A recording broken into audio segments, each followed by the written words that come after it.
Trump recently met with European leaders and Ukrainian President Volodymyr Zelensky to talk about security guarantees for Ukraine. But what does that term actually mean? And why is it important right now? Let's break it down.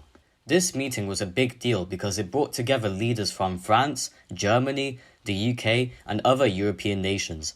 Everyone wanted to discuss how to support Ukraine without escalating the war further. The focus was on promises, political and military, that could help protect Ukraine if Russia attacks again.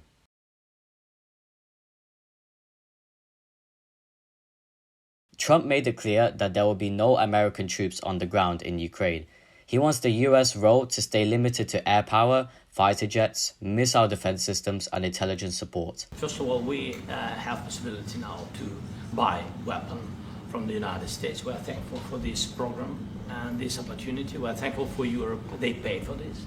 And through NATO program, for example, Pearl and etc., we have some programs where we can have some money to finance this. And this is a part, I think, it's not a part for the war and to defend us. It also will be a part for security guarantees, to strengthen our army, to rearm Ukrainian army. This is very, very important.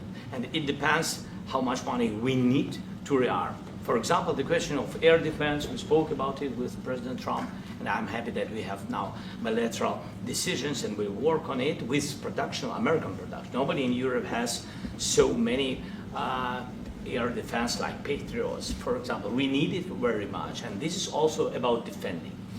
He also emphasized that America could only help if the peace deal is reached first. He also talked about giving Ukraine protection similar to NATO's Article 5. But here's the key difference. Ukraine will not become a NATO member. So these security guarantees are promises, not automatic commitments.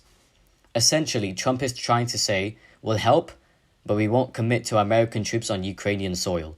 This is meant to reassure Europe that the US will help in any way possible.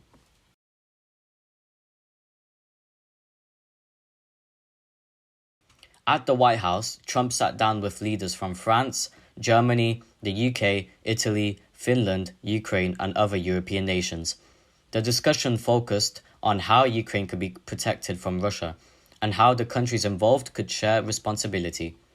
European leaders wanted a clear written plan, something enforceable. They stressed that promises need to be more than just a handshake. They wanted details about who does what, when, and how. Trump pushed back, saying Europe should take the lead when it comes to sending troops. If soldiers are needed for peacekeeping, they should come from European countries, not the US. Zelensky was careful with his words. He said Ukraine welcomes support and wants guarantees that are strong and reliable for any future invasions. In short, Trump wants Europe to step up, Europe wants a plan with real power, and Ukraine wants something it can actually trust.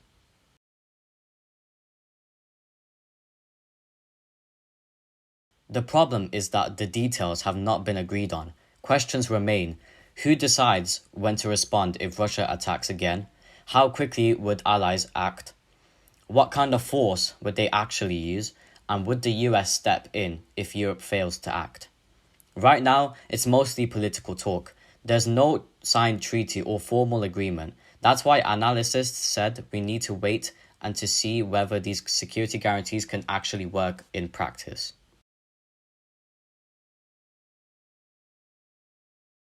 If these guarantees move forward, they might include US air support only, jets and missiles, but no ground troops.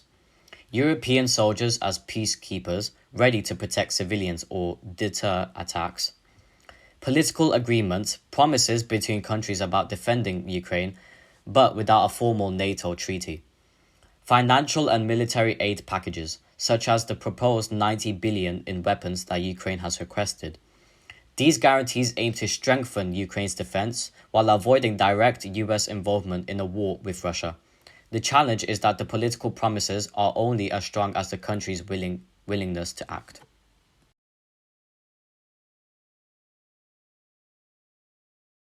So, not everyone agrees this plan will work. Europe worries that Trump could change his mind and scale back support later. Ukraine worries that promises won't be strong enough to support Russia from attacking. Trump believes this approach is the best way to stop the war without putting US troops in danger. Analysts are also concerned about Russia's reaction. Moscow has said that even talking about NATO-style guarantees is a threat. This makes the situation delicate. Everyone wants Ukraine to be protected, but no one wants to escalate the war. We are deciding what we are going to discuss in Washington. Dear journalists, it's crucial that Europe is as united now as it was at the very beginning, as it was in 2022, when the full-scale war began. This unity really helps to reach real peace, and it must stay strong. First, we have to stop the killings. Putin has many demands, but we do not know all of them. And if there are really as many as we heard, then it will take time to go through them all. It's impossible to do this under the pressure of weapons. So it's necessary to cease fire and work quickly on a final deal. We'll talk about it in Washington. Putin does not want to stop the killing, but he must do it. Second, we need real negotiations, which means they can start where the front line is now. The contact line is the best line for talking, and Europeans support this. The meeting didn't produce a final deal, but it gave a clearer picture of what each side wants. Trump wants limited US involvement and Europe to take more responsibility. European leaders want real, enforceable guarantees, and Zelensky wants something he can trust to make sure Ukraine doesn't face Russia alone. Security guarantees are central to Ukraine's efforts to defend itself. Whether these promises turn into real action or remain just talk is something the world will be watching closely. Hope you guys liked the video, subscribe, like, and I'll see you in the next one.